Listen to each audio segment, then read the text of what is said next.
The rain fell over Baltimore all through that afternoon, relentless and heavy, as though the sky itself carried a sorrow it could not put into words. Damon Kessler stood in silence by the tall window, on the third floor of the mansion, the glass in his hand long since empty. He couldn't remember finishing it. All day, something restless had been stirring in his chest, a vague premonition that a hardened man like him simply could not name. It smoldered, it refused to let go. It had all begun that morning, when Rosie did not come. In 6 years, that woman had never once been absent, never once late, never a single complaint. She had never asked for anything for herself. Each dawn she appeared quietly, before the sun had even risen, working as diligently as a shadow no one bothered to notice. And yet this morning, her place stood empty. And that emptiness, for reasons he could not understand, made something in him ache, probably hiding in some corner, dodging her work, Priscilla had said, one corner of her lips curling into a cold little smile. You know exactly what kind of woman she is, but Damon knew better. In this vast house, not a single soul worked harder than Rosie. He knew it. And he also knew that, for some reason he had never been able to grasp, Priscilla despised the girl with a hatred that had no root. Yet there was something stranger still. Every time his eyes happened to fall upon Rosie, something odd would stir deep within his chest. Not desire, not curiosity. Something closer to familiarity, as though a part of him still remembered something his mind had forgotten long, long ago. A gust of wind slammed against the window pane, rattling it, and that restless premonition in his chest suddenly broke open into an alarm bell. Damon set the glass down. He couldn't explain it to himself. He only knew that he had to go find her. Right now, half an hour later, his car came to a stop before an old house at the edge of the city, where rows of poor rentals huddled behind the quiet docks. He had never set foot in this place, and yet, strangely, the whole way there his hands had turned at each corner on their own, as though a part of him had known the way home for a very long time.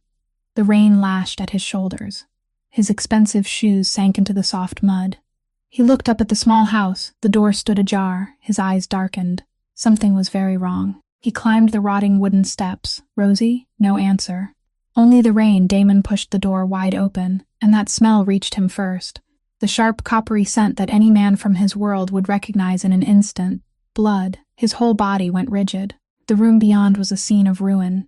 A chair lay broken against the wall. The table had been overturned. Shards of shattered dishes scattered across the floor. And on the old wooden boards, dark stains spread in uneven patches. His heart pounded. He rushed inside, and then he saw her, a small figure crumpled beside a fireplace whose flames had long since died.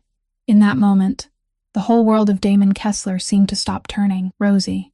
Her brown hair was tangled. One cheek was swollen and bruised. Her faded work dress was torn at her thin shoulder. She looked as though some heartless soul had struck her, then left her lying alone in this cold little house. A hoarse sound broke from Damon's throat, low and choked, no longer quite the sound of a man. The anger rose in him like a swelling tide. Who had dared to do this? Who had dared? He sank down beside her. The hands that had once made so many men tremble were now trembling themselves as they searched for breath at her throat. There, a pulse, frighteningly faint, but still there, alive. She was still alive, Rosie. His voice cracked, something that had not happened in all these years.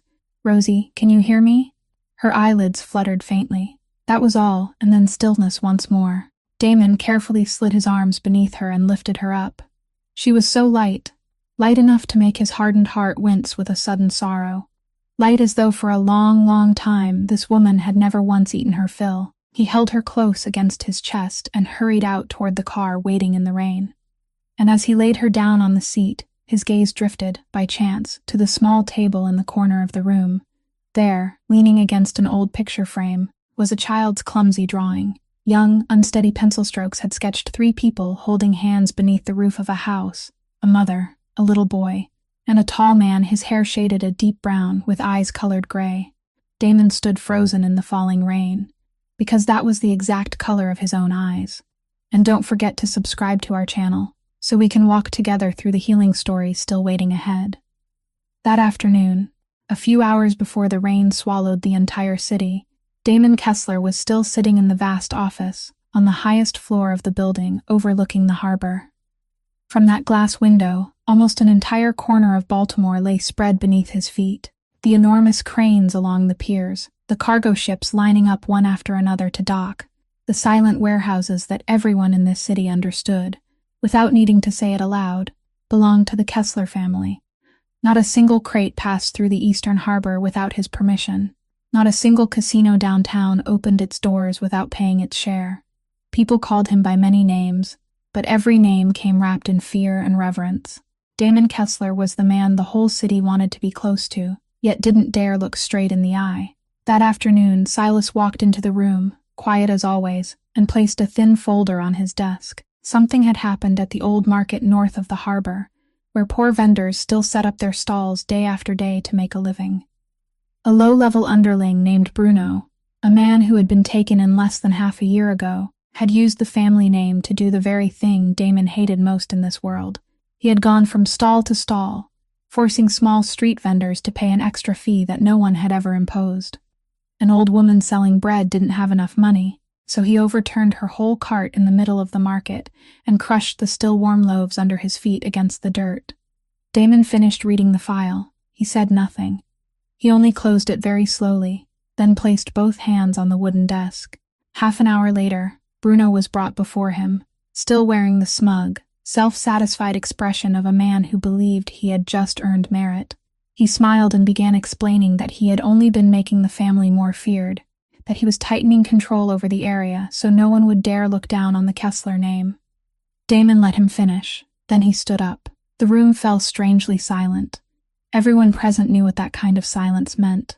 Damon walked around the desk and stopped directly in front of the underling, his eyes so cold that Bruno stopped smiling.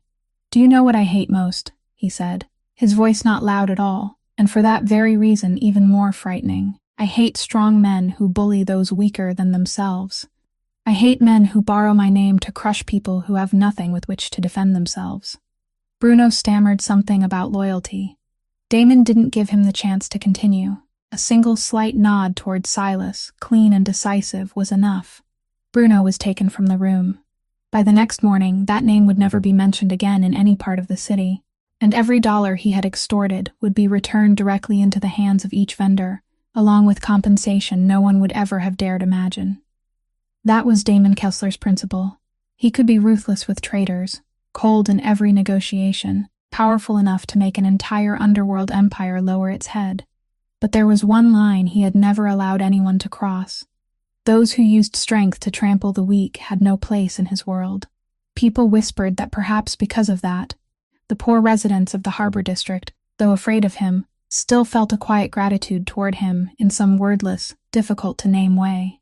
After Silas had disappeared from sight, Damon returned to the window and looked down at the city as it turned a deep, storm-dark gray before the rain. He had everything a man could dream of: power, money, the fear and respect of an entire city. And yet inside his chest there had always been an emptiness nothing could fill, a hollow place he had grown so used to, that he no longer cared to ask himself why it was there. He didn't know that right under his own roof, under the very protection of his power, there was a fragile human being who had been tormented for 6 long years, while he had never once reached out a hand to save her. And that bitter irony, before much longer, would return to tear his heart apart.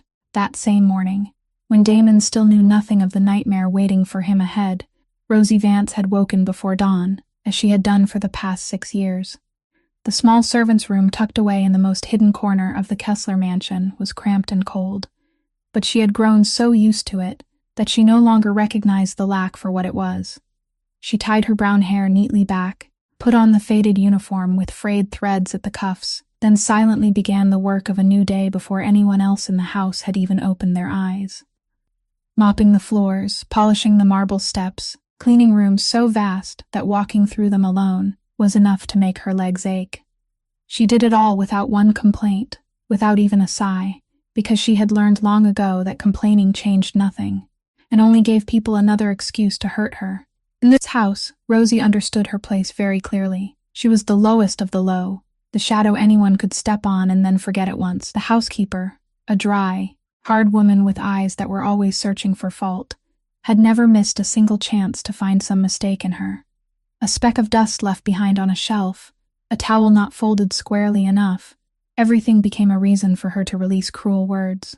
And Priscilla, the woman who was soon to become the mistress of this mansion, was many times more ruthless than that. Every time she passed Rosie, her sharp, cold eyes looked at her as if she were something filthy that didn't deserve to exist. There were days when Priscilla deliberately knocked over a tea tray, just to make her kneel down and wipe everything clean from the beginning. There were days when she threw out insults so vicious that anyone who heard them would have felt their heart tighten. But Rosie only lowered her head, stayed silent, and swallowed it all down, because she had no other choice. How many times, through long sleepless nights, had she asked herself why she didn't simply pack her things, leave this hell, take her child far away, and begin a new life somewhere no one knew her face. But then she would remember the invisible chain binding her in place. 6 years earlier, when she gave birth to Micah in desperate poverty without a penny to her name, it was the Kessler family that had stepped in and paid the enormous hospital bill, a sum she could never earn enough in her lifetime to repay. Back then, she had thought it was kindness. She had naively believed there were still people in this world willing to reach out and save those in distress. But she had been wrong. That money hadn't been a gift. It had been a trap, laid with exquisite care. Later, Priscilla and Damon's powerful mother had used it to tighten their grip on her, turning it into a noose around her neck year after year. They told her plainly that as long as she hadn't repaid that debt, she would have to continue serving in this house, and with the meager wages they gave her, she knew she would never pay it off in an entire lifetime. But the thing that frightened her most wasn't the debt. The thing that made her clench her teeth and lower her head through every humiliation was the cold threat Priscilla had once let fall, that the moment Rosie dared to leave, they would use the family's power to prove that a poor, lowly, indebted, homeless mother like her was completely unfit to raise a child, and they would take Micah out of her arms forever.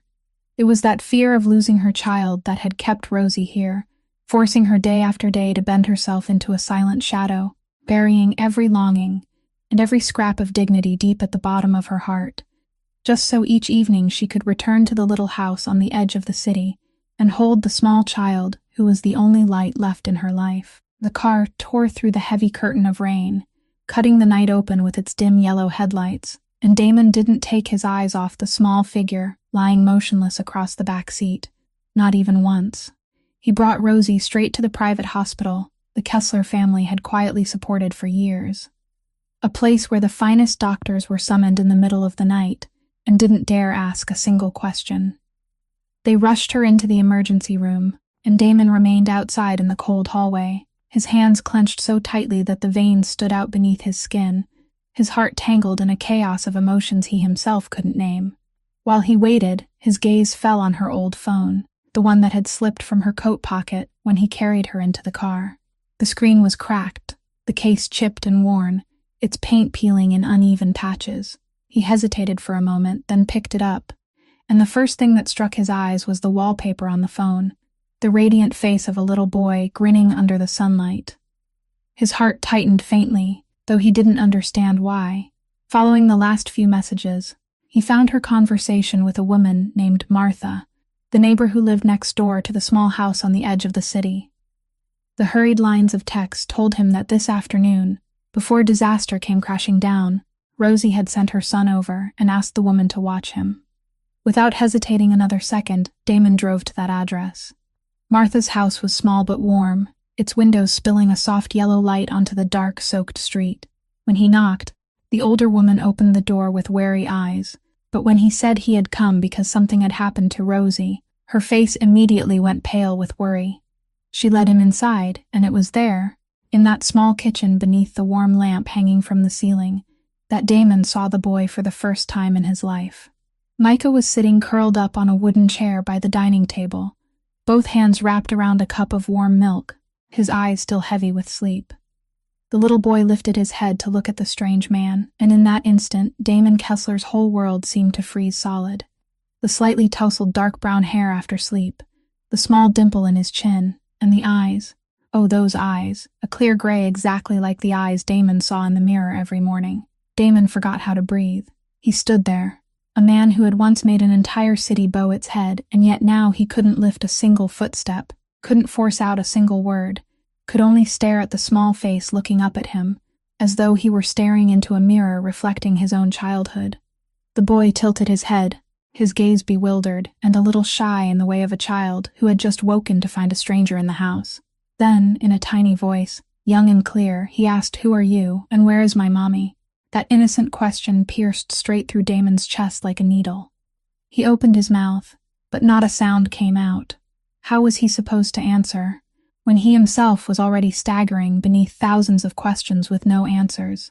He slowly knelt down to the boy's height, forcing out the gentlest smile a hard man like him could manage, and in a deep, hoarse voice that had suddenly become strangely soft, he quietly said that his mommy was being cared for by the doctors, that he was a friend of hers, and that he had come here to make sure the boy was safe. Micah looked at him for a long time with those clear gray eyes, seeming to weigh whether he should trust this unfamiliar man or not, and Damon held his breath as he waited, feeling his long, hardened heart beating in strange, unfamiliar rhythms he hadn't felt in a very long time. It was very late into the night when Damon brought the boy back to the mansion, after reassuring Martha that he would personally take care of everything. Micah had finally fallen asleep in his arms for the entire ride home, his head resting against Damon's chest, his breathing steady with the exhaustion of a worn-out child, and Damon had sat completely still, not daring to move, afraid even the smallest motion might wake that fragile sleep. He had someone prepare a warm guest room, laid the boy down on the soft bed, pulled the blanket up over his shoulders, then stood there in silence, watching him for a very long time. The next morning, when the family's private doctor was called in to examine the boy, something strange happened. That seasoned physician, a man who had witnessed more things in life than most could imagine, and had never once revealed emotion in front of his master, suddenly stopped midway when he lifted his eyes to Micah's face, then turned to look at Damon. He stood frozen for a long while, his gaze moving from one to the other, his lips parting as if he wanted to say something, only to hold himself back. The whole room sank into a heavy silence, the kind of silence everyone could feel but no one dared to name. Damon understood what the doctor was thinking, because he himself had been thinking the very same thing all through the night, and hadn't been able to break free of it. The resemblance between him and the boy wasn't some passing trace that could be blamed on chance. It showed itself with frightening clarity, in every feature, in the color of his hair, in the shape of his chin, and most of all in those eyes. A question kept rising in Damon's mind, drilling deeper and deeper with a dull, aching force. Who was this child to him, and why, after only seeing him, had something strange already surged inside his chest, an invisible bond his reason couldn't explain? He gave the doctor a slight signal to leave, and the physician bowed his head and went out quietly, not daring to breathe a word. But the final look he cast toward the boy said everything he didn't dare speak aloud. It was at that very moment that the door swung open, and Priscilla walked in with her usual proud, elegant air. But the instant her eyes touched Micah's face, something flashed very quickly across that beautiful, cold face of hers. For only a heartbeat, Damon caught it, a flicker of shock, a glint of panic she hurried to hide, a brief pallor at the corner of her mouth before she managed to regain her composure. Priscilla quickly forced a stiff smile and asked why he had brought a strange child home, her tone trying to sound indifferent, though there was something strained and unnatural beneath it. She didn't even take one step closer to the boy, but remained standing where she was, her hands lightly clasped together, her eyes constantly slipping away, not daring to look directly into Micah's gray eyes. Damon said nothing. He only watched her in silence, and for the first time in many years, a vague warning bell rang softly somewhere in the depths of his heart. He couldn't point to anything specific. He had no proof in his hands, and he couldn't explain where that feeling had come from. But the instinct of a man who had spent his whole life among schemes and betrayal was telling him that something was terribly wrong with this woman, something she was trying to hide, a truth lurking behind that false calm. The feeling came and vanished in an instant, so faint that he almost told himself he had imagined it, but no matter how hard he tried to push it away, that tiny seed of suspicion had already been planted in silence, and it would never truly disappear. That night, Damon couldn't close his eyes at all. He lay in his vast bedroom, the pale moonlight spilling through the window and drawing faint streaks across the ceiling, and he simply stared up into that darkness, letting the current of his thoughts carry him away. The boy's face kept returning again and again in his mind, those clear gray eyes like an invisible key, trying to unlock some door that had long been sealed deep inside him. And then, in the stillness of the late night, strange things began to rise. They weren't clear memories, only scattered fragments, dim and fleeting, passing so quickly that he couldn't grasp them in time. A woman's face he couldn't make out no matter how hard he tried, only the softness of her features and a warm gaze looking at him with so much tenderness. A bright, clear laugh sounding somewhere very far away. A laugh that made his chest ache with a strange longing for something he didn't even know he had once possessed. Some summer from many years ago, filled with golden sunlight and a feeling of complete happiness he hadn't touched in a very long time. Those images came and went like waves, with no beginning and no end, unclear and unfinished, leaving behind only an aftertaste that was both sweet and painfully impossible to understand. Damon closed his eyes, trying to hold on to them, trying to piece those fragments together into a whole picture. But the harder he tried, the more they dissolved, as if some invisible hand were keeping him from seeing the truth. And it was at that very moment that a thought he had never dared touch all these years suddenly crashed back into him, turning his whole body cold. The accident from back then. 6 years earlier, people had told him he had suffered a serious accident, a violent blow to the head that had left him in a coma for a long time. And when he woke, an entire stretch of his life had vanished from his memory, as if it had never existed. All this time he had accepted that explanation, without once questioning it, because his mother had said so, Priscilla had said so, and everyone around him had said the same. He had believed the emptiness in his memory was simply the consequence of an unfortunate accident. But tonight, for the first time, an aching question began to gnaw at him. If that period of time held nothing worth remembering, why had his heart carried an emptiness no one could fill for all these years? If he truly hadn't lost anything important, why did a strange sense of familiarity rise inside him every time he saw Rosie? And why, after meeting that little boy only once, had such a fierce feeling already surged in his heart? He began to doubt the very past he had always believed was his own. Were the things he had been told truly the truth, or was there something hidden behind that accident, something people had deliberately concealed from him?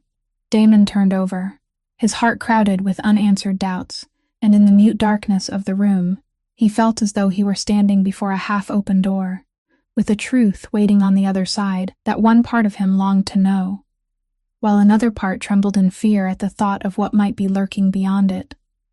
He didn't know that tonight was only the beginning, that these small cracks in his memory would spread wider and wider, until the entire wall of lies built around him, for the past 6 years, collapsed completely.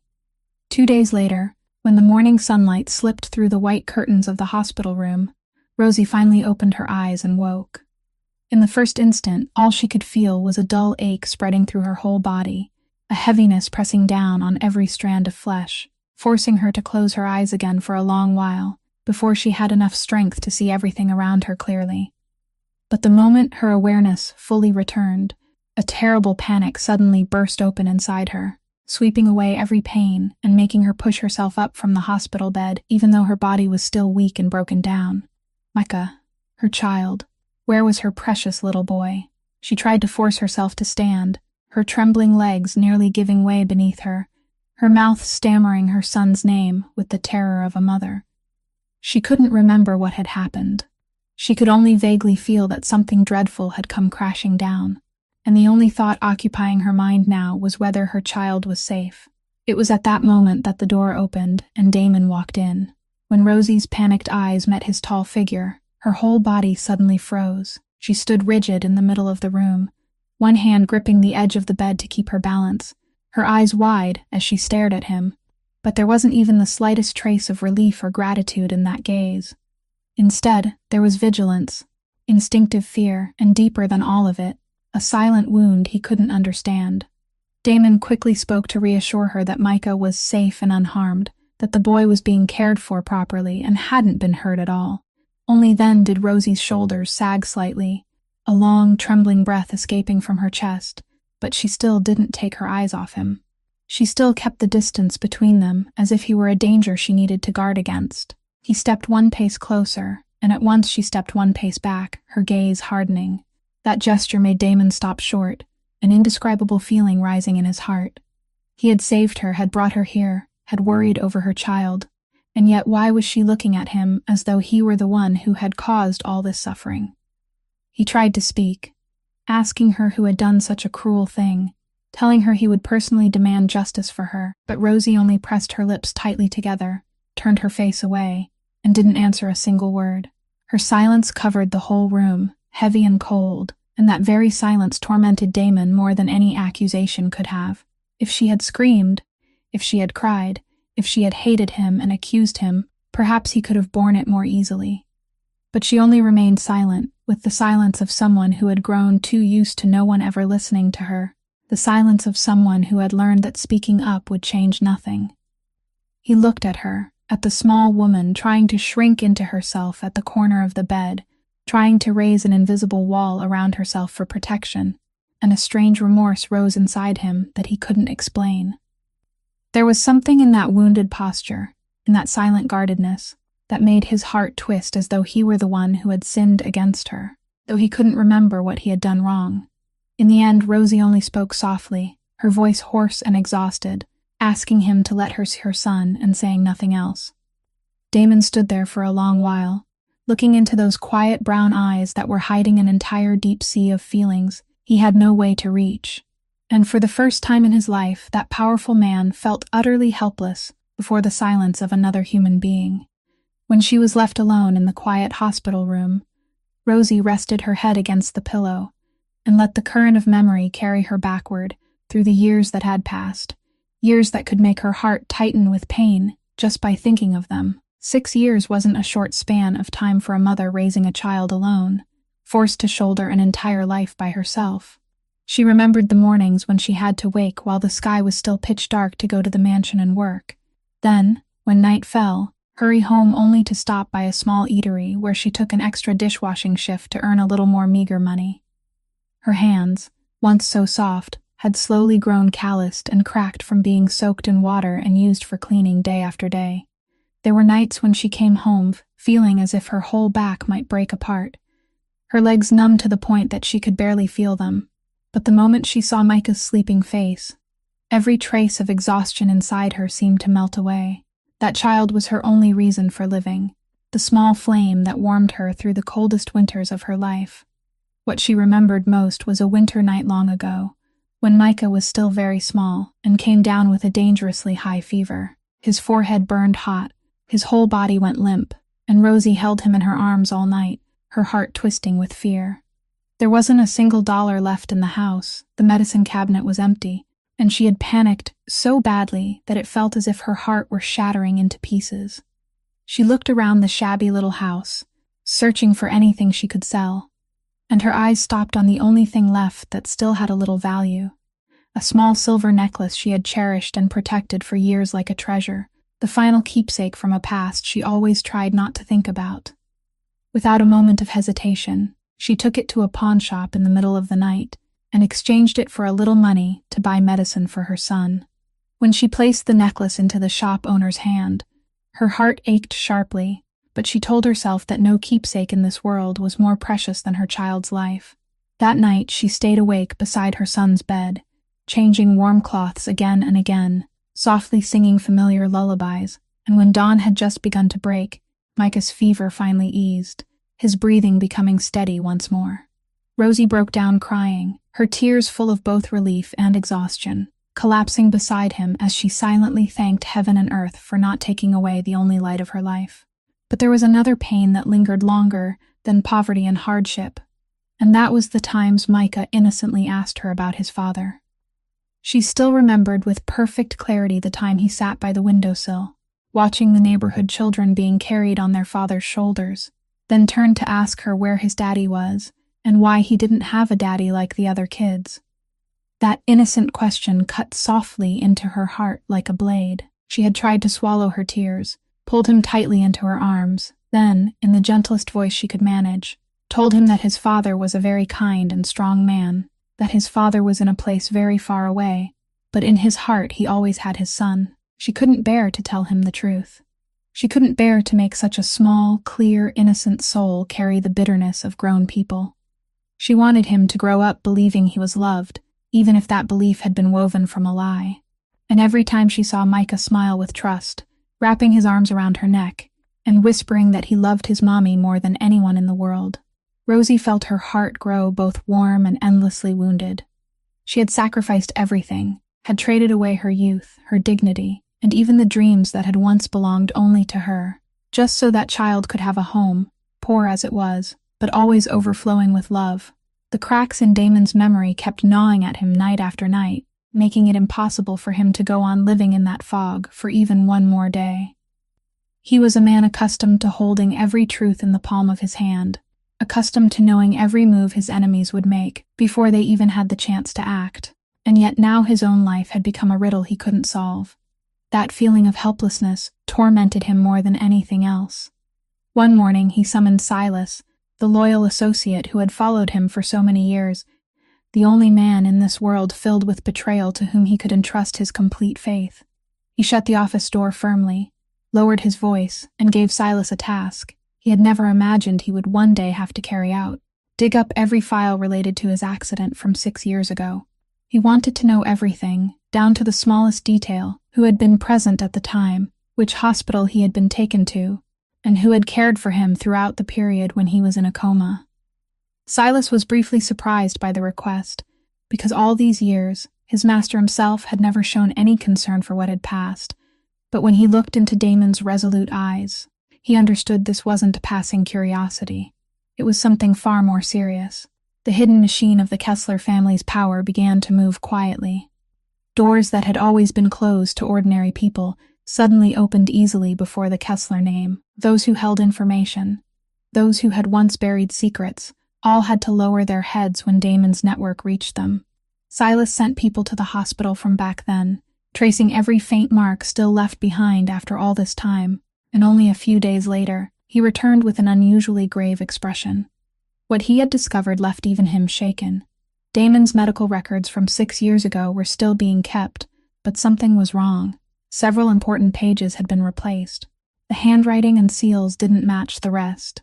The dates showed signs of having been altered, and an entire stage of his treatment seemed to have been deliberately erased or rewritten by someone. This wasn't the ordinary carelessness of paperwork. It was clearly a purposeful intervention, the work of some powerful hand trying to hide the truth behind that accident. As Silas presented everything he had found, Damon sat in silence for a long while, his fingers tightening around the arm of the chair. He had been suspicious, but when that suspicion slowly began to be confirmed by concrete evidence, what he felt inside wasn't satisfaction. It was a cold unease spreading through his entire body. If someone had gone to the trouble of altering his medical records, then whatever they wanted to hide must have been something terrible. And if the accident from back then hadn't simply been an accident, then the past he had believed in all this time might have been nothing more than a carefully constructed curtain of lies. He thought of the emptiness inside him through all these years, thought of the strange familiarity that rose in him whenever he looked at Rosie, thought of Micah's eyes that looked exactly like his own, and an ominous instinct made his heart clench. He ordered Silas to keep digging and not miss a single clue, no matter how small. He needed to know who stood behind all of this, and more important than anything, he needed to know what had been stolen from him over the past 6 years. The closer he came to the truth, the more he felt the ground beneath his feet beginning to tremble, as if everything he had ever believed was about to collapse into ruins. While waiting for Silas to continue following the unfinished clues, Damon felt his heart being urged on by something difficult to resist, an invisible pull drawing him toward the boy staying in the mansion. That afternoon, he set aside all the work weighing on him and quietly went to the room where Micah was playing by himself. He stopped at the doorway and stood silently watching the boy sitting absorbed beside a low table, a colored pencil in his hand, lost in his own small world. There was something in that image that made a tenderness rise in Damon's chest, a feeling he had never known in all his life. When Damon stepped in softly, Micah looked up, and at first the boy seemed somewhat cautious, his clear gray eyes watching him with the uneasiness of a child not yet used to a stranger's presence. Damon understood that, so he didn't rush. He slowly sat down on the small chair beside him, trying to make his tall, intimidating frame seem less frightening. Then in the warmest deep voice he could manage, he gently asked what the boy was drawing. Micah hesitated for a moment, Then, perhaps sensing the gentleness in this man, he gradually opened up. He showed Damon his colorful pictures, crooked houses, shining suns, bright flowers blooming in his young imagination. Then the boy turned the pages of the sketchbook with its worn edges, and what struck Damon's eyes left him utterly still. Inside that sketchbook, page after page, was the image of a man drawn again and again, more times than he could count. A tall man with hair colored carefully in dark brown, and eyes the boy had always filled in with gray. Damon looked at those clumsy lines, and his heart seemed to stop beating. He softly asked the boy who the man in the drawing was, trying to keep his voice from trembling. Micah looked up, his eyes lighting with innocent pride, then answered naturally that it was his daddy. The boy told him he had never met his daddy, but his mommy often told him about him, that his daddy was a very tall and strong man, with brown hair and gray eyes, so he kept drawing his daddy the way his mommy described him, so that one day, when his daddy came back, he would recognize him right away. The boy added that he had always dreamed of one day being carried on his daddy's shoulders, of having his daddy hold his hand and take him out to play like the other children, and that he was sure his daddy was somewhere very far away, but would definitely come back to him and his mommy one day. Every innocent word cut into Damon's heart like an invisible blade, leaving him choked and unable to speak. He looked at that small face glowing with hope, looked at the gray eyes so much like his own, looked at the drawings into which the boy had poured all his longing, and a feeling both painful and warm beyond words surged through him. He didn't know the truth for certain. He didn't dare confirm what his heart was already telling him, but the longer he looked at the boy, the more he felt some invisible thread tightening between him and this small living soul, a bond his reason couldn't deny.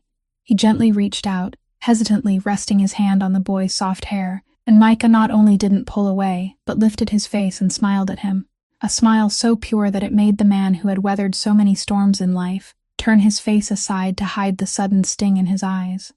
In that moment, in the room filled with afternoon sunlight, Damon silently promised himself that, no matter what the truth might be, he would never let this child be disappointed.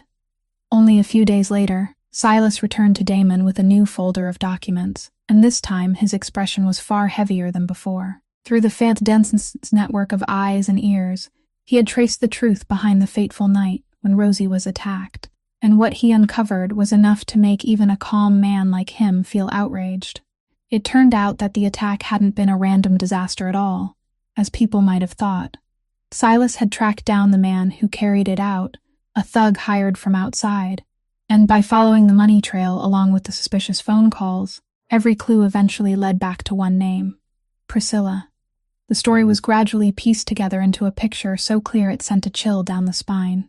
A few days before disaster struck, while quietly working in the mansion as usual, Rosie had accidentally passed by a room and heard a conversation she should never have heard.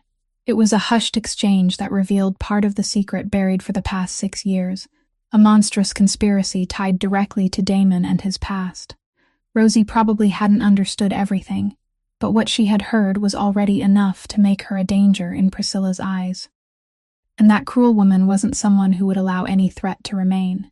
She had decided that Rosie had to be silenced at any cost, that she had to be made silent forever before she had the chance to tell Damon anything. That was why, on that stormy night, when Rosie returned to her small house, disaster came crashing down. When Damon understood all of it, he sat motionless, but inside him, an entire storm was churning violently.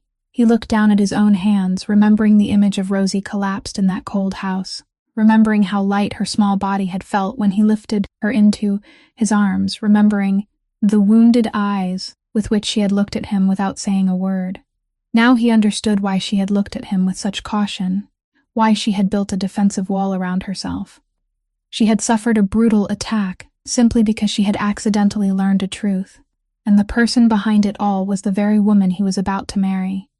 The woman who lived beneath the same roof with him day after day, the woman who still smiled with noble grace in front of him while her hands were stained with dark schemes.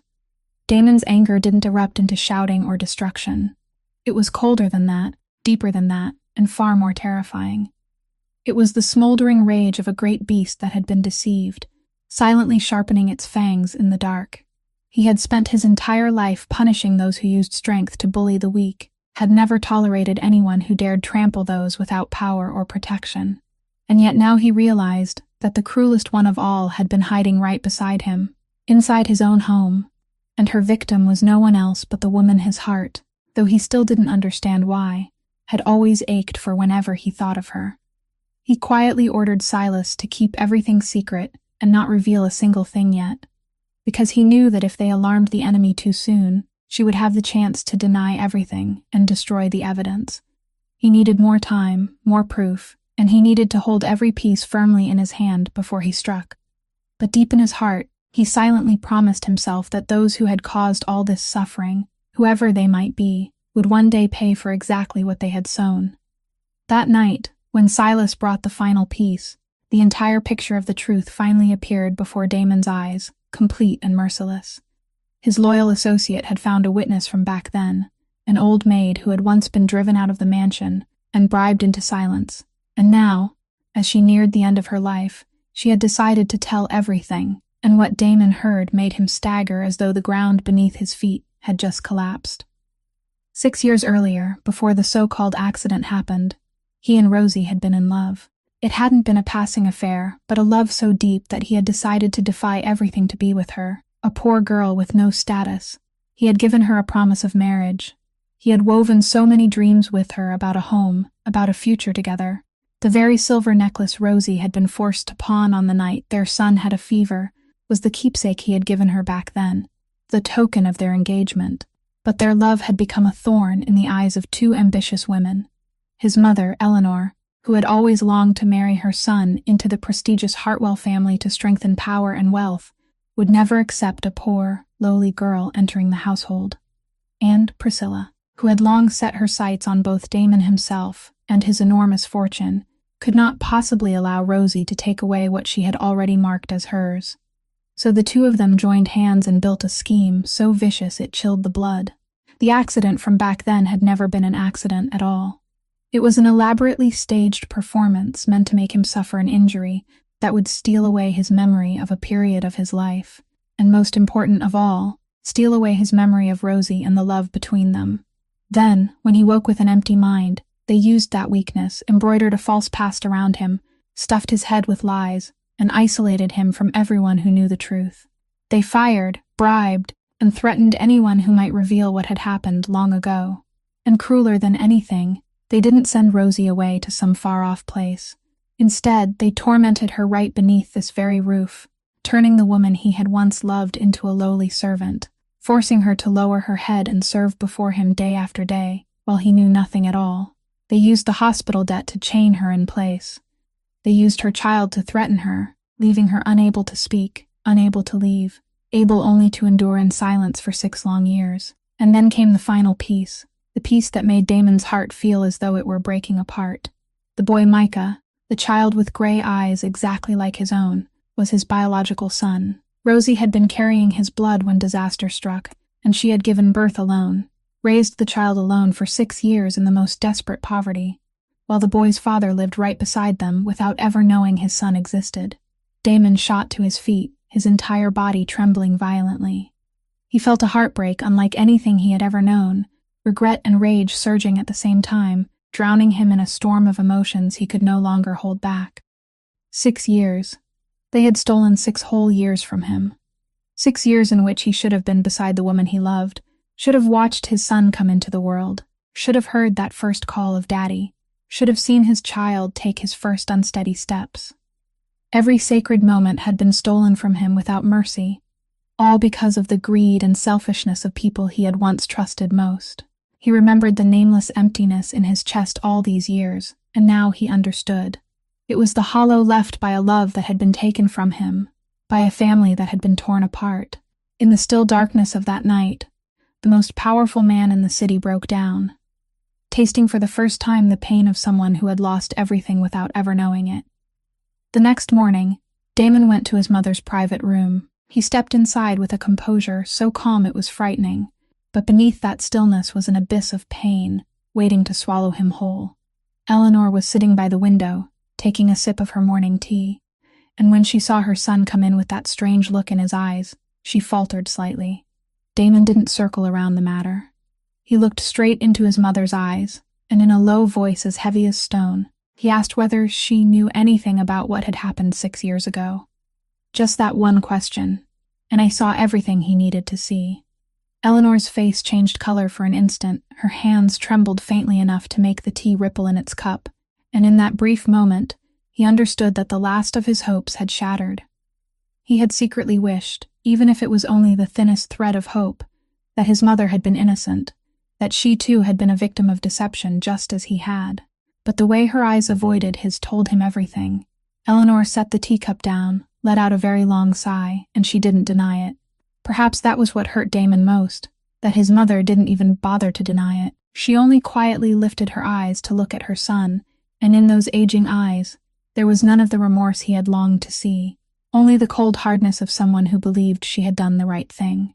She began to justify herself, her voice still carrying its familiar, dignified authority. She said everything she had done had been for him, for the future of the Kessler bloodline. She said a man in his position could never be paired with a poor, lowly girl with no name and no standing, that such a thing would have made him a laughingstock among high society and stained the name generations of Kesslers had worked so hard to build. She said the marriage with the Hartwell family was the only path to strengthen power and wealth, to make certain that the empire she had sacrificed her whole life to cultivate would endure forever. In her eyes, Rosie had never been a human being with a heart capable of love and suffering, but only an obstacle that needed to be removed, a mistake that had to be corrected. Damon listened to every word from his mother, and each one that came from her mouth cut deeper into his bleeding heart. He realized that the woman who had given birth to him, who had raised him to adulthood, the woman he had once respected and trusted more than anyone in the world, was the very person who had coldly sold off his happiness in exchange for status and money. She had watched him live through 6 empty years without the slightest stir of pity. She had known he had a flesh and blood son and had still mercilessly hidden it, leaving her own grandson to grow up deprived of a father's love. He didn't raise his voice. He didn't smash anything or shout, because this pain had gone far beyond what anger could express. He only stood there, silently looking at his mother with eyes filled with disappointment and grief, and when he finally spoke, his voice had gone hoarse. He quietly said that she had lost him, that from this moment on, the mother he had once known no longer existed. After saying that, he turned and walked away, leaving behind the woman sitting frozen in the vast room, and with every step he took away from her, some part of his heart closed forever, the part that had once belonged entirely to the sacred love between mother and child, now crushed by her own hands, carrying an entire sea of remorse and pain inside him. Damon came to Rosie's side once she had gradually begun to recover. He stepped into the room, and this time there was no longer the confusion of the previous days in his eyes, but the raw agony of a man who had finally understood everything. He stood before her, the woman he had once loved and lost, and in a choked voice rarely heard from a hard man like him, he began to tell her everything he had discovered. He spoke of the staged accident, of the stolen memories, of his mother's and Priscilla's vicious scheme, of the truth that he had never willingly abandoned her. He said that for the past 6 years he hadn't known anything, that if he had remembered, he would never have allowed her to suffer so much pain. Rosie sat silently and listened, and when he finished, only a heavy stillness remained in the room. She didn't burst into tears, nor did she throw herself into his arms as he perhaps had secretly hoped. She only sat there, her quiet brown eyes lowered to her calloused hands, and when she finally spoke, her voice was strangely calm, the kind of calm belonging to someone who had passed through too much suffering to be easily moved. She said she believed what he had told her, that she understood he too had been only a victim of that scheme, and that she didn't blame him for the things he couldn't control. But then she lifted her eyes and looked straight into his, and in that gaze there was a sorrow so deep, as well as a firmness that left him silent. She said that even if he was innocent in that conspiracy, the truth still hadn't changed. For 6 long years, she had carried everything alone. Alone through pregnancy, alone through childbirth, alone through sleepless nights when their son was sick, alone as she wiped away her tears whenever he asked about his father. No one had been beside her in those darkest moments, and those years, those tears, that loneliness, no explanation could erase them, and no apology could ever give them back to her. She said she wasn't angry with him, But she also couldn't simply open her heart at once just because she now knew the truth. She couldn't pretend those long 6 years had never existed. Damon stood there listening to every word she said, and he realized she was completely right. He had been naive enough to think that as long as he told the truth, as long as he let her know he hadn't been at fault, every wound would begin to heal. But now, facing that small yet resilient woman, he finally understood that some wounds were too deep, some losses too vast, for any apology, no matter how sincere, to ever make up for them. She wasn't a weak woman waiting to be saved, nor was she someone willing to forget everything for a small hope of happiness. She had her own self-respect, a dignity that 6 years of being trampled had never managed to destroy, and that very thing made him ache, while also making him admire her more deeply than ever before.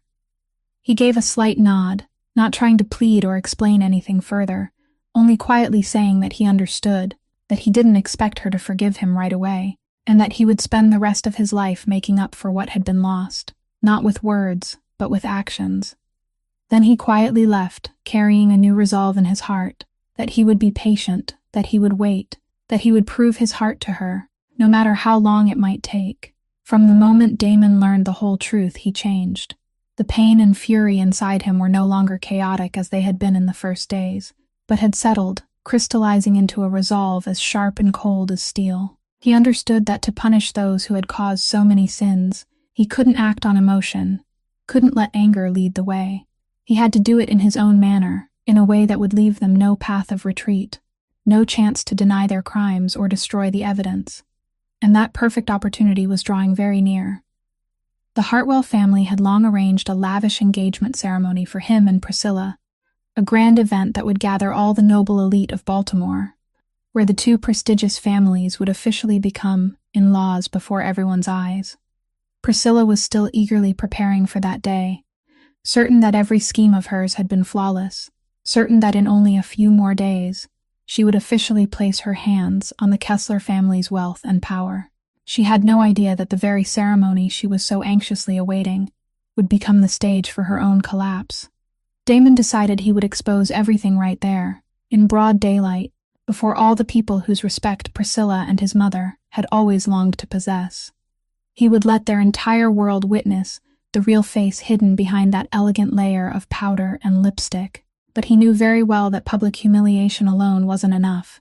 He needed true justice, the kind of justice the law itself would have to recognize. And so, in the quiet days before the storm, he and Silas silently prepared everything. Every piece of evidence about the assault, every trace of the money used to hire the attacker, every proof that the medical records had been falsified, along with the statements of the witnesses from back then, all of it was collected carefully, and arranged so tightly that not a single gap could slip through. He wanted the blow, when it finally fell, to be one from which they could never rise again. And yet, just when everything seemed to be under control, Silas came to him with a warning that made the air suddenly grow tense enough to suffocate. He said Priscilla seemed to have begun to suspect something. She was a sharp and perceptive woman, and in recent days, Damon's attitude toward her had become somehow different, a coldness she couldn't fail to notice. She had dimly sensed that something was wrong, that the secret she had buried all this time might be in danger of being exposed. Silas was worried that once cornered, someone as cruel and ambitious as Priscilla might do something reckless and insane, because she had gambled her entire life on this bet and wouldn't let go easily. Hearing those words, Damon's eyes darkened for a moment. He understood that time was running out, and that the danger now threatened not only his plan, but also the safety of the people he most wanted to protect. He immediately increased the guards around Rosie and little Micah, carefully instructing them not to let mother or child leave their sight, because he knew that if Priscilla truly went mad in her desperation, she might very well aim at the very people she saw as thorns in her eyes. An ominous instinct rose inside him, and he silently told himself he had to act quickly, had to end everything before the enemy could commit any more crimes. The final days before the ceremony passed in a suffocating atmosphere, stretched taut like a violin string about to snap, and both he and Silas knew that the real storm was only a hair's breadth away. On the night of the engagement ceremony, the Hartwell mansion blazed beneath the glow of splendid crystal lights, filled with graceful music and the crisp laughter of Baltimore's upper class. The expensive formal wear, the glittering jewels, the shimmering glasses of wine, all of it created a scene of the highest luxury, the kind the whole city longed to step into even once. Priscilla appeared in a magnificent white gown, her face radiant with pride, moving through the crowd like a queen savoring her triumph. She believed tonight was the pinnacle of her entire life, the moment when all the schemes she had carried for so long would finally bloom and bear fruit. Damon stood there, calm and cold in a dark suit, but hidden behind that composed exterior was a storm waiting to be released. When the officiant solemnly invited him to step forward and make the official declaration, the entire hall fell silent in anticipation. Damon stepped onto the raised platform, swept his eyes once over the noble faces turned toward him, then spoke in a deep, resonant voice, each word clear. But what he said wasn't the promise of a lifetime that everyone had been expecting. He announced that there would be no engagement ceremony tonight. The whole hall was shaken, confused murmurs spreading like waves. Priscilla's face changed color at once, her proud smile freezing in place. Before the stunned eyes of everyone present, Damon signaled to Silas, and one piece of evidence after another was brought out before the public. He exposed the entire scheme from years ago, the staged accident meant to steal his memories, the falsified medical records, the sinister plot to separate him from the woman he loved and seize the Kessler family's fortune. Then he revealed the cruelest crime of all, that Priscilla herself had hired someone to harm an innocent mother just to silence her. Every word he spoke fell like a hammer blow, smashing apart the elegant mask Priscilla had spent so many years carefully painting. The noble crowd turned to look at her with horror and disgust. Priscilla staggered. She tried to deny it, tried to scream that it was all slander, that Damon had gone mad, but the undeniable evidence laid out before everyone's eyes made every excuse from her look absurd and meaningless.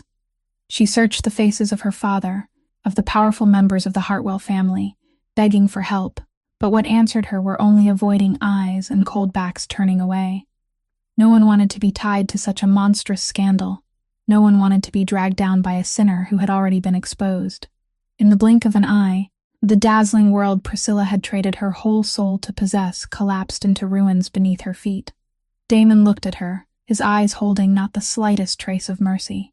He declared that from this moment on, every bond between him and her was completely severed, and that she would face the law and pay for each crime she had committed. He had prepared everything so thoroughly that the authorities were already waiting outside, ready for this moment. With power and undeniable evidence in his hands, a single word from Damon was enough to decide the fate of the woman who had destroyed his life. Priscilla, the woman who had once walked proudly through the crowd like a queen, now collapsed in the middle of the glittering hall, her face bloodless, her empty eyes staring into the ending she herself had sewn with her own hands. Not a single drop of blood had to be spilled, not a single act of violence had to take place, and yet punishment still fell completely and deservedly, through the very power of truth and justice. And beneath the brilliant lights of that gala night, Damon quietly turned and walked away, leaving behind him the wreckage of an empire of lies that had just fallen apart. But desperate people are always the most dangerous, and Priscilla, driven into a corner as she watched everything collapse, refused to accept defeat in silence. Amid the chaos of the hall, when every eye was fixed on the tragedy unfolding before them, she took advantage of one careless opening and slipped away from the surrounding crowd. In her mind, only one crazed thought remained, that it was that woman, Rosie herself, who was the source of all this ruin, and if she had to lose everything, then she would make the person she hated pay for it too. She knew Rosie was being taken to a safe place according to Damon's arrangements, and in her madness, she found a way to follow. The moment Damon discovered that Priscilla had disappeared from the hall, he immediately understood the danger hanging over them. A cold fear pierced through his heart, and he remembered Silas's warning about the recklessness of someone cornered with no way out. He felt immeasurably fortunate that he had already been careful enough to send little Micah to stay with Martha at her warm, safe house on a quiet street, guarded by trusted people and kept completely far from every danger lying in wait. At least that innocent child would never have to come near the dark shadow of this crime. But Rosie was in danger.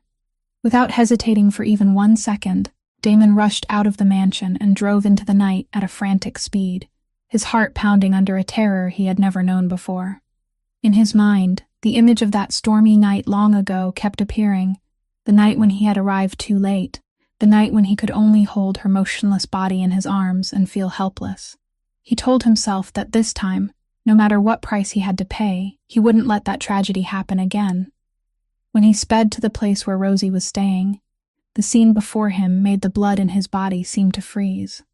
Priscilla had found her way there, and in a state of extreme agitation, she had cornered Rosie, her eyes blazing with the madness of someone who had lost all reason. Rosie stood there, trembling but still holding her head high, not begging and not submitting, that resilient dignity never leaving her even in the most dangerous moment. Just as Priscilla was about to strike, Damon arrived in time. He stepped between her and Rosie, his firm hand locking around Priscilla's raised wrist, stopping disaster by the narrowest margin. This time, he had made it in time. He was no longer a man arriving too late, able only to hold his pain, but a man who had managed to stretch out his arms in time to shelter the woman he loved. Priscilla struggled and screamed in despair, but how could her strength ever match his? Soon after, Silas and the authorities caught up and burst in.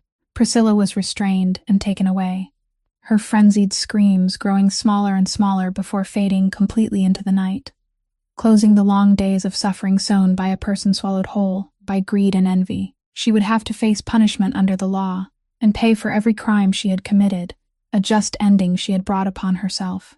When all danger had passed, Damon turned to Rosie. She still stood there, her shoulders trembling slightly after the horror she had just endured. He looked at her, and his eyes were filled with so many things left unspoken, remorse, heartache, and a boundless relief that this time he hadn't come too late. Rosie lifted her eyes to look at him, and for the first time since everything had come to light, the defensive wall in her gaze seemed to waver a little, making room for something fragile and warm that had only just begun to bloom. A few days after the storm had passed, Damon returned to the small house on the edge of the city, the very house where he had found Rosie on that fateful rain-soaked night. Now it had been cleaned and put neatly back in order, but to him, every small corner of this house still seemed to carry the lingering scent of an unhealed pain. He stood at the doorway for a long time before he had enough courage to knock.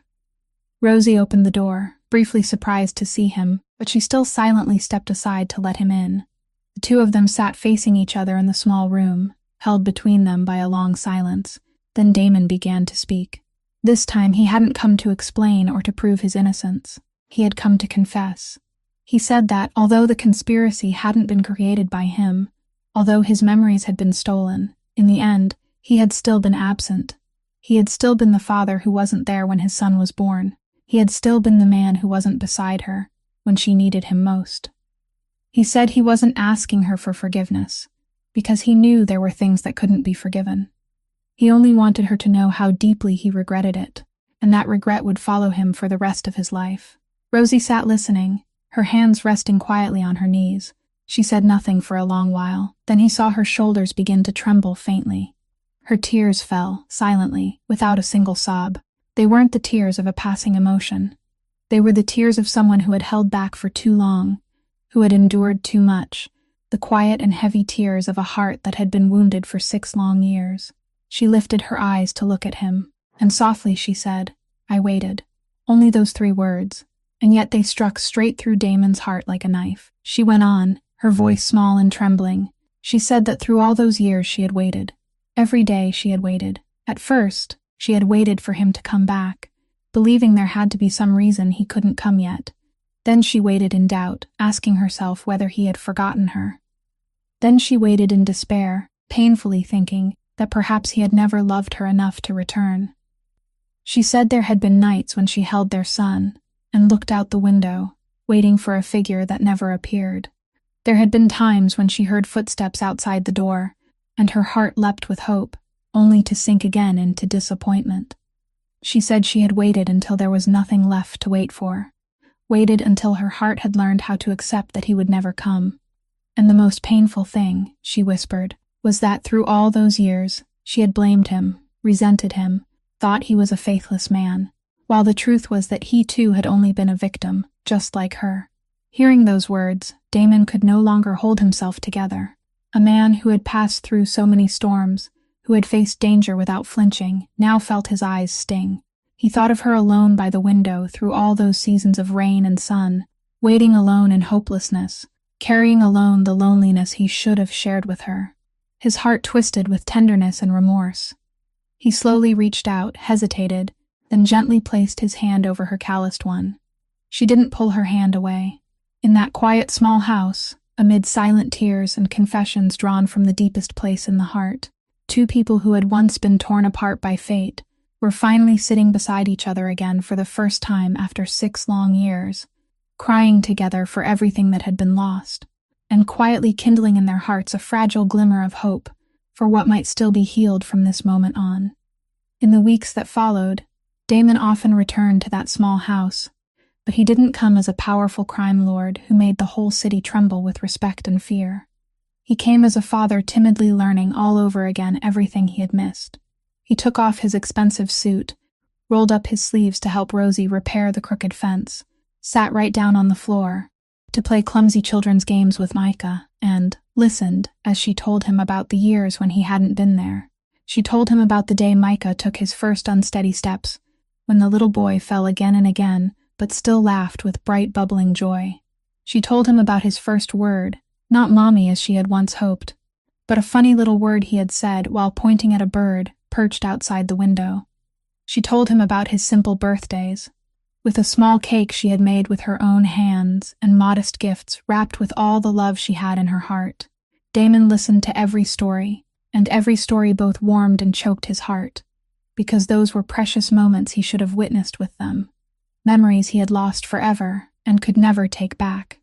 But he didn't let that regret drown him. He knew he couldn't change the past, but he could cherish every second of the present. He worked tirelessly to make up for what had been lost, patient and gentle, slowly winning the little boy's trust. Micah, who had been shy and cautious at first, had now begun to cling to him, chattering excitedly as he showed him every new drawing, every small discovery in his childhood world. One afternoon, while the two of them were sitting together on the wooden steps, watching the sun set behind the line of trees, Micah suddenly looked up at him with those clear gray eyes and, in his young voice filled with curiosity, softly asked him, "Uncle, are you my daddy?" That question left Damon completely still. He looked into the small face waiting for an answer, a face carved so much like his own, and he felt his throat close up. He thought of the picture the boy had drawn again and again of the father in his imagination, thought of all the long nights the boy had dreamed of a father who would come back, and now that father was sitting right beside him. Unable to hold it back any longer, tears rolled down the hard man's cheeks. For the first time in his entire life, Damon Kessler cried, not from pain or loss, but from an overwhelming emotion that burst open inside him and could not be put into words. He gave a slight nod, and in a trembling, choked voice, he told his son, "Yes, Daddy is your daddy. Daddy has come back, and Daddy will never leave you again." Micah stared at him for a long while, his round eyes seeming to try to understand the full meaning of those words. Then the little boy, with the innocence and endless forgiveness of a child's soul, slowly reached out his tiny hand, placed it on Damon's large hand, and held on. That small hand clasp, warm and trusting, like an acceptance, like the first tender beginning of forgiveness, made Damon's heart break open with happiness and remorse all at once. He gently pulled his son into his arms, holding tightly the child he had lost for 6 years. And in that moment, he silently promised himself that he would spend the rest of his life loving him and making up for everything, so that not one more lonely tear would ever fall inside the small house again. From inside the house, Rosie stood quietly watching father and son, her own eyes blurring, and for the first time after all those years, a gentle smile softly bloomed on her lips. Time passed quietly, and life in the little house was gradually warmed by simple, honest things. Damon and Rosie didn't rush to mend everything in a single morning or evening, because both of them understood that deep wounds needed time to heal. There was no swift reunion, no hurried promises, only the patience of a man determined to atone and the slow opening of a woman who had been wounded for far too long. Day by day, they learned how to trust each other again, learned how to build a home from the broken pieces of the past, and between them, the love from years ago, though once stolen, was quietly coming back to life, fragile yet persistent like a green shoot rising after a freezing winter. As for Eleanor, the mother who had helped bring about that tragedy with her own hands, Damon didn't send her away to some distant exile. but she no longer held the same position or authority she once had. She lived quietly in a hidden corner of her own life, carrying the weight of what she had done. One afternoon, she stood far away, silently looking through a window at the sight of Damon and his son laughing together, looking at the grandson she had never once dared to acknowledge. In those aged eyes, a belated regret appeared for a fleeting moment, a remorse too deep to put into words, a repentance that would perhaps follow her to the end of her life. She wasn't fully forgiven, and perhaps she herself understood that she didn't deserve such a thing. But in that moment, as she watched the happiness of her child and grandchild from the other side of the window, there was still something deeply human in her. The pain of a mother who had finally realized the terrible price greed had made her pay. The story of Damon and Rosie closed in that way, not with a perfect fairy tale ending, but with a truthful and warm hope for the days ahead. And hidden behind that story is a message each of us can carry with us through our own lives. That a person's dignity never lies in the status or wealth they possess, but in the heart they carry and the way they treat the world. That true strength doesn't belong to those who have the power to trample others, but to those who know how to use their strength to protect the vulnerable, and who have the courage to face and correct their own mistakes. And that kindness, compassion, and quiet sacrifices, no matter how long they may be buried and forgotten by life, will in the end still be seen, and will still be repaid in a worthy way. Because in this world no sincerity is ever wasted, and no true love ever fails to find its way back home. If this story has touched your heart, please subscribe to our channel, leave a like, and share it with the people you love, so we can listen together to many more meaningful stories every day. How do you feel about the journey of Damon, Rosie, and little Micah, and what part of the story moved you the most? Please leave a few lines in the comments below, because we're always hoping to hear the sincere feelings that come from the bottom of your heart. Thank you for spending your time with us until the very last moments. May you and the people you love always be blessed with good health, and may you live a joyful, peaceful life filled with love every day. Goodbye for now, and we'll see you again in the next stories.